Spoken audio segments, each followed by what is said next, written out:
అందరికీ నమస్కారం. ముందుగా శ్రీమాత్రే నమః, శ్రీ గురుభ్యో నమః. గంగాధర్ వాస్తు జ్యోతిష్యాలయంకి యూట్యూబ్ ఛానల్కి స్వాగతం అండి. ఈరోజు మనం వాస్తులో చర్చించుకోబోయే టాపిక్ ఏంటంటే భూ పరీక్ష విధానం. అంటే మనం నూతన గృహం అంటే కొత్తగా ఇల్లు కట్టుకోవడానికి స్థలం తీసుకుంటాం కదండి. ఆ స్థలం అనేది మనకి శుభ ఫలితాన్ని ఇస్తుందా, అశుభ ఫలితాన్ని ఇస్తుందా అనేది పూర్వం 4 రకాలుగా టెస్ట్ చేసేవాళ్ళనమాట. 4 రకాలుగా పరీక్ష చేసేవాళ్ళు. అది చేసేవారు. ఫస్ట్ నెంబర్ 1 ఏంటంటే, మనం తీసుకున్న భూమిని ఒక హస్తం అంటే పొడవు, వెడల్పు ఒక హస్తం అంటే ఒక హస్తంలో వెడల్పు, ఒక హస్తం పొడవు, ఒక హస్తం లోతు. పొడవు, వెడల్పు సమానంగా లోతు తీసి ఆ గుంతని అదే మట్టితో బూడ్చేవాళ్ళనమాట.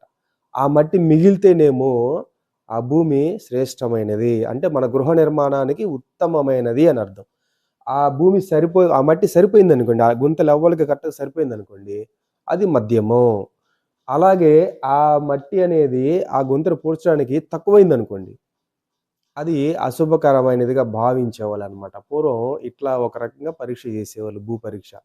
రెండోదేంటంటే, మన అదే స్థలంలో ఒక హస్తం లోతు, ఒక హస్తం వెడల్పు గొయ్యి తీసి సమానంగా పొడవు, వెడల్పు, లోతు సమానంగా తీసి దాని నిండా నీళ్లు పోసి ఒక 100 అడుగుల దూరం ఎళ్ళి తిరిగొచ్చి చూసేలోపు అందులో ఆ గోతిలో నీళ్లున్నాయనుకోండి, ఆ భూమి శ్రేష్టమైనది. నీళ్ళు లేకుండా మొత్తం ఎండిపోయిందనుకోండి, ఈ భూమి శుభ ఫలితాన్ని ఇవ్వదు మనకి అని జెప్పేసి అట్లా పరీక్షించేవాళ్ళనమాట. అది రెండో ఆప్షన్. మూడో ఆప్షన్ వచ్చేపాటికి అదే మన గృహ నిర్మాణం చేయాలి అనుకున్న భూమిలో గోతి తీసి ఒక హస్తంలో పొడవు, వెడల్పు సమానంగా గోతి తీసి దాన్ని శుభ్రంగా అలికి పూర్వం మట్టి గుడిసెలో అలికేవాళ్ళు కదా! మట్టేసి, పెండేసి శుభ్రంగా నీట్‌గా అలుక్కునేవాళ్ళు కదా! ముగ్గులు పెట్టేవాళ్ళు. అట్లా అలికి లోపల ప్రమిదలో నెయ్యి పోసి దీపం వెలిగించేవాళ్ళు. ఆ దీపం గూడా సేమ్ అంతే.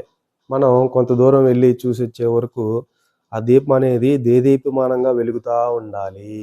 అట్లా వెలిగితే ఆ భూమి మనకి గృహ నిర్మాణానికి ఉత్తమమైన భూమి అని జెప్పి డిసైడ్ జేసేవాళ్ళు. లేదు ఆ దీపం వెలగకుండా గుడ్డిగా ఎలిగి ఆరిపోతా ఉంటే ఆరిపోయిందనుకోండి. ఆ దీపం ఆ భూమి అనేది మనకి అంతగా పనికిరాదు, శ్రేష్టమైనది కాదు అని డిసైడ్ జేసేవాళ్ళు. ఇది మూడో ఆప్షన్. ఇంకోటి నాలుగో ఆప్షన్ ఉంది. అదేంటంటే మనం గృహ నిర్మాణం చేయాలి అనుకున్న భూమిని మొదటగా మట్టి మొత్తాన్ని చదును జేసి నాగలితో దున్ని విత్తనాలు జల్లేవాళ్ళు. విత్తనాలు జల్లితే ఆ విత్తనాలు 3 రోజులకో, 5 రోజులకో, 7 రోజులకో అట్లా మొలకలొచ్చాయనుకోండి. ఆ భూమి ఓకే. ఉత్తమమైన భూమి. అంటే మన గృహ నిర్మాణానికి అనుకూలమైన భూమి. ఇది మనకి శుభప్రదమైన భూమి అని డిసైడ్ జేసేవాళ్ళు.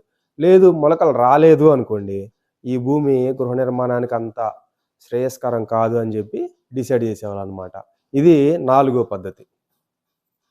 ఈ 4 పద్ధతులు పూర్వం భూ పరీక్షను చేసేటప్పుడు ఈ 4 పద్ధతులు ఉపయోగించి భూ పరీక్ష చేసేవాళ్ళు. ఇంకా మరికొన్ని పద్ధతులు పూర్వం శాస్త్రాల్లో ఇంకా చాలా రకరకాలుగా చేసేవాళ్ళంట. అందుకని ముందు మెయిన్‌గా మనకు తెలిసి దీంట్లో ఏదో ఒక పద్ధతిని మనం అట్‌లీస్ట్ ఈ నాలుగో పద్ధతినన్నా కనీసం మన ఇల్లు కట్టుకునే భూమిని ముందుగా చదును చేసి మట్టితో లేదు అంతా బండరాయి భూమి అనుకోండి. ముందుగా మట్టి తీసుకొచ్చి మట్టి పోసి చదరం చేసి దాన్ని దున్ని విత్తనాలు జల్లితే ఆ విత్తనాలు మొలకలొచ్చాయనుకోండి. అది ఓకే. శ్రేష్టమైన భూమి అని మనం దాంట్లో ధైర్యంగా ఇల్లు కట్టుకోవచ్చు. ఇది మనకి శుభకరమైన భూమి అని చెప్పేసి. ఇట్లా పూర్వం రోజుల్లో అంటే గృహ నిర్మాణానికి ఉపయోగించే స్థలాన్ని ఈ విధంగా భూపరీక్ష చేసేవాళ్ళనమాట. భూపరీక్ష చేసి ఇది మనకి గృహ నిర్మాణానికి యోగ్యకరమైనదా? లేదా? అని తెలుసుకునేవాళ్ళనమాట. అలాగే నెక్స్ట్ మనం ఇంకో టాపిక్‌తో మళ్ళీ కలుద్దామండి. అంతవరకు సెలవు. జై శ్రీరామ్.